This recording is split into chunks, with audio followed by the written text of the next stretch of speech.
ခရစ်ယာန်ဘာသာကိုကူးသွားတယ်ဆိုတဲ့အပေါ်မှာဖြည့်ရှင်းလာတဲ့ကျန်တော်လေးပရိသတ်များအားလုံးပဲမင်္ဂလာပါရှင်ရွှေမလေး channel ကနေပြန်လေးကြိုဆိုလိုက်ပါတယ်ကျန်တော်လေးလို့ပြောလိုက်တာနဲ့လမ်းဘေးမှာတရက်ကင်လေးတွေရောင်းရင်းကနေပရိသတ်တွေရဲ့အခြေကိုရရှိခဲ့တဲ့ကလေးလေးဆိုတာအားလုံးပဲပြည့်မြင်ကြမှာပါအရင်တုန်းကတော့ကျန်တော်လေးကချူချူရဲ့ခေါ်ယူဆောင်ရှောက်မှုအောက်မှာနေထိုင်ခဲ့ပြီးတော့သူ့ရဲ့တဘာဝကျကျချစ်စရာကောင်းတဲ့ဟန်ပန်လေးတွေကြောင့်ကြော်ညာတွေတောင်ရိုက်ကူးခဲ့ရတဲ့အထိအောင်မြင်မှုလမ်းကြောင်းပေါ်ကိုရောက်ရှိခဲ့ပါတယ်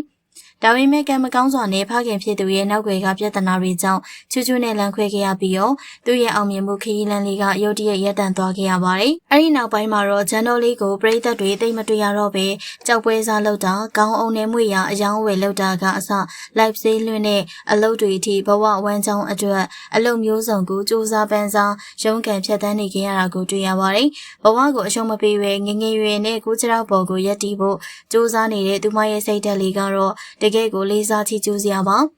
ဒါပေမဲ့ပြီးခဲ့တဲ့ရက်ပိုင်းအတွင်းမှာတော့ဂျန်တော်လေးရဲ့ဗီဒီယိုဖိုင်တစ်ခုအွန်လိုင်းပေါ်မှာပြန့်နှံ့လာခဲ့ပါတယ်။အဲ့ဒီဗီဒီယိုထဲမှာဆိုရင်တော့ဂျန်တော်လေးကခရစ်ယာန်ဓမ္မဆရာတဦးနဲ့အတူဓမ္မသချင်းတွေကိုတည်ဆိုနေတာတွေ့လိုက်ရပါတယ်။မူလကဗုဒ္ဓဘာသာဝင်တစ်ယောက်ဖြစ်တဲ့ဂျန်တော်လေးကအခုလိုမျိုးခရစ်ယာန်ဓမ္မသချင်းတွေတည်ဆိုနေတာကိုမြင်လိုက်ရတဲ့အခါမှာပရိသတ်တွေကြားမှာအင်အားသိမှုတွေနဲ့အတူမိကုံထုတ်စရာတွေအများကြီးဖြစ်လာခဲ့ပါတယ်။ဂျန်တော်လေးကခရစ်ယာန်ဘာသာကိုရုတ်တရက်ကူးပြောင်းသွားပြီလားဆိုတဲ့အထင်ကြီးတွေနဲ့အတူလူမှုကွန်ရက်မှာအမြင်အမျိုးမျိုးကွဲလဲလာကြပါတယ်။တချို့တွေကလည်းဂျန်တော်လေးဟာစီးပွားရေးအရာအဆင်မပြေမှုတွေငွေကြေးအခက်အခဲတွေကြောင့်ဘာသာရေးအရာသိမ်းသွင်းခံလိုက်ရတာဖြစ်နိုင်တယ်လို့ပြင်းပြင်းထန်ထန်ဝေဖန်မှုတွေပြုလုပ်ခဲ့ကြပါတယ်။တခြားတစ်ဖက်မှာလည်းဘာသာတရားဆိုတာလူသားတဦးချင်းစီရဲ့လွတ်လပ်စွာကိုယ်ွယ်ယုံကြည်ခွင့်ဖြစ်လို့သူတကယ်ယုံကြည်လို့သူတဘောဆန္ဒအရာရွေးချယ်တာဆိုရင်လက်ခံပေးရမယ်ဆိုပြီးတော့ကောက်ွယ်ပြောဆိုပေးရသူတွေရှိပါတယ်။ဒီလိုကြရက်တွေထားနေတဲ့အချိန်မှာဂျန်တော်လေးကိုအရင်ကဆင်နေပေးခဲ့မှုတဲ့ချူချူကသူမအနေနဲ့ဂျန်တော်လေးဘာသာပြောင်းတာဟုတ်မဟုတ်လုံးဝမသိရသလိုသူမနဲ့လည်းဘာမှမသက်ဆိုင်တော့ကြောင်းTikTokကနေတဆင်ပြပြတသားထွက်ရောက်ရှင်းလင်းခဲ့ပါတယ်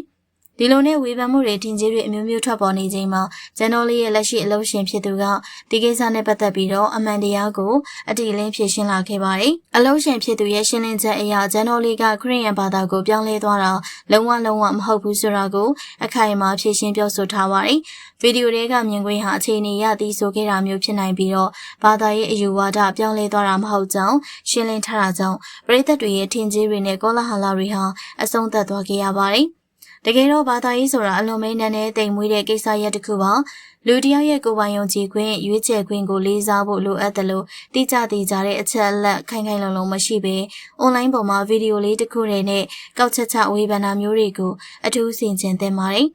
ဂျန်တော်လေးကိုမိသားစုအခက်အခဲတွေကြားကနေဘဝကိုစူးစမ်းရုန်းကန်နေရတဲ့လူငယ်တစ်ယောက်အတွက်အခုလိုမလိုအပ်တဲ့ဝေဖန်မှုတွေဖိအားတွေကသူ့ရဲ့စိတ်ပိုင်းဆိုင်ရာကိုအများကြီးထိခိုက်စေနိုင်ပါတယ်။အခုတော့အလုပ်ရှင်ဘက်ကအမှန်တရားကိုထုတ်ဖော်ရှင်းလင်းလိုက်ပြီးဖြစ်တဲ့အတွက်ဂျန်တော်လေးတယောက်သူ့ရဲ့ဘဝခရီးလမ်းမှာအနောက်ရှက်ကင်းနဲ့ဆက်လက်ပြီးတော့ရှောင်လန်းနိုင်ပါစေလို့ဆုတောင်းပေးလိုက်ပါတယ်။ကဲချစ်ခင်ရတဲ့ပရိသတ်ကြီးတို့ရောအခုလိုလူပြောများနေတဲ့ဂျန်တော်လေးရဲ့ကိစ္စနဲ့ပတ်သက်ပြီးဘယ်လိုထင်လဲဆိုတာမှတ်ချက်ပေးခဲ့ပါအောင်ရှင်။ကြည့်ရှုပေးတဲ့အတွက်အားလုံးကိုကျေးဇူးတင်ပါတယ်ရှင်။